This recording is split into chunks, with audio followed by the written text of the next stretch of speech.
I think it's very important about words, instructions of how people use and say things.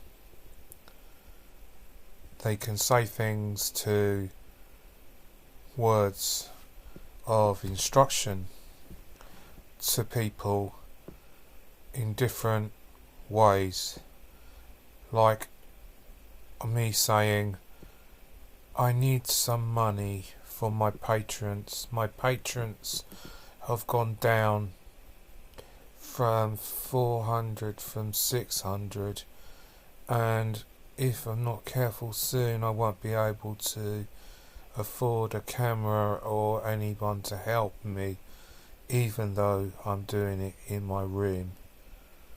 That kind of emotion puts a stress on Jehovah Witnesses coming out. That's the kind of mind control that can be used. Let's just listen to what Raymond Franz said just a couple of minutes.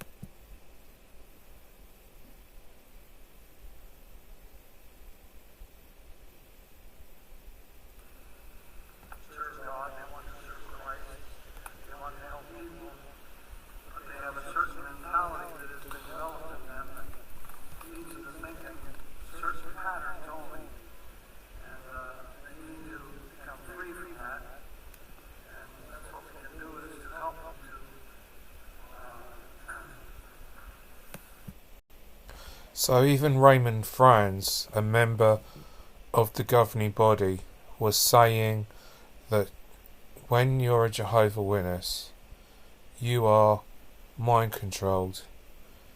The instructions and everything that the Watchtower wants you to do, and that is mind control, and that the mind control needs to be taken away so that a person can see that either the Bible's true or either the Bible's not true, depending on their decision, not on a person who believes in evolution or a person that believes in God.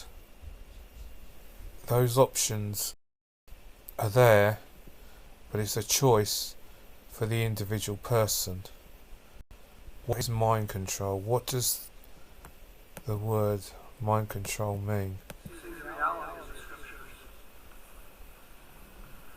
My father became associated with the Watchtower organization in the year 1913, and he was baptized in that year.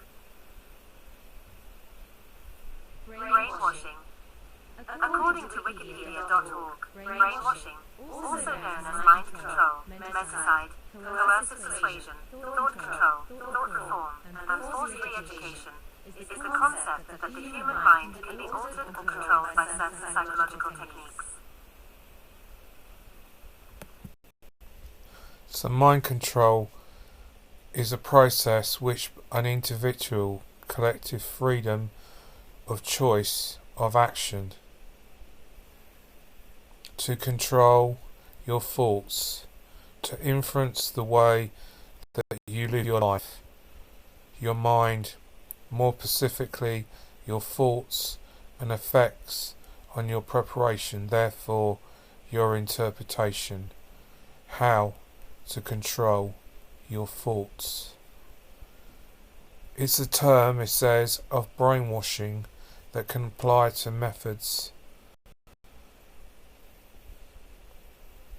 So there we see that the mind control controls thoughts, and by controlling thoughts it then creates inference of the way that you live your life.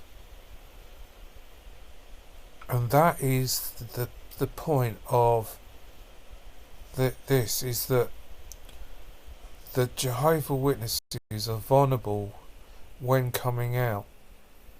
So what words we say to them is important, because the words that we want to say is that we want to give them freedom of choice. We don't want to control their thoughts. As in the Watchtower, Russell said that they would never ask for money. If they asked for money as an organisation, then the organisation would fall a bit to bits. Now the organisation is a company with millions and millions of pounds of money. It never gives it to the poor. It never gives it to anybody. But it uses a means of brainwashing to influence 8 million Jehovah Witnesses to give the money to the Watchtower. So it's important when Jehovah Witnesses are coming out that we don't control their thoughts. And those that try to control their thoughts are like the Watchtower. So those Jehovah Witnesses that are coming out, if someone is asking you for money, then there must be a problem, because it's similar to the Watchtower's thoughts. It's similar to the Watchtower or the Mormon Church's way of controlling people. The Mormon Church would be that you would have to give 10%. If you don't give 10%, then you don't get everlasting life and you don't go to the temple. So we have to be careful of who influences us in what we do, in our decisions. And those who ask us for money, we need to make sure that they don't sound like the Watchtower. When they use their emotions to control and not actually do anything, similar to the Watchtower, where it doesn't do anything to help people. It just wants the money to pay off its lawsuits and to pay off other things that it's doing, because it wants to mind control other people. So, Jehovah's Witnesses, when you come out, you need to make sure that you do not let anyone control you, and that anyone that tries to control you and ask you for money, then you must remember that they are similar to the Watchtower, even if they say that they are trying to help Jehovah's Witnesses. How are they helping Jehovah's Witnesses? Are they paying for you to have counselling lessons? Are they paying for you to see the doctor? Are they paying for you to have medical treatment to get over your thing? Making films would not necessarily help. Paying for counselling, paying for medical bills, all of those kind of things would be more justified if a person was asking for money. But when you ask the Watchtower for money, it gives you nothing back apart from mind control. Those people that ask for money and have mind control, Jehovah's Witnesses need to be warned as they come out of the organisation, not to be influenced by maybe a Watchtower cult similar to the Watchtower. It's Martin saying bye.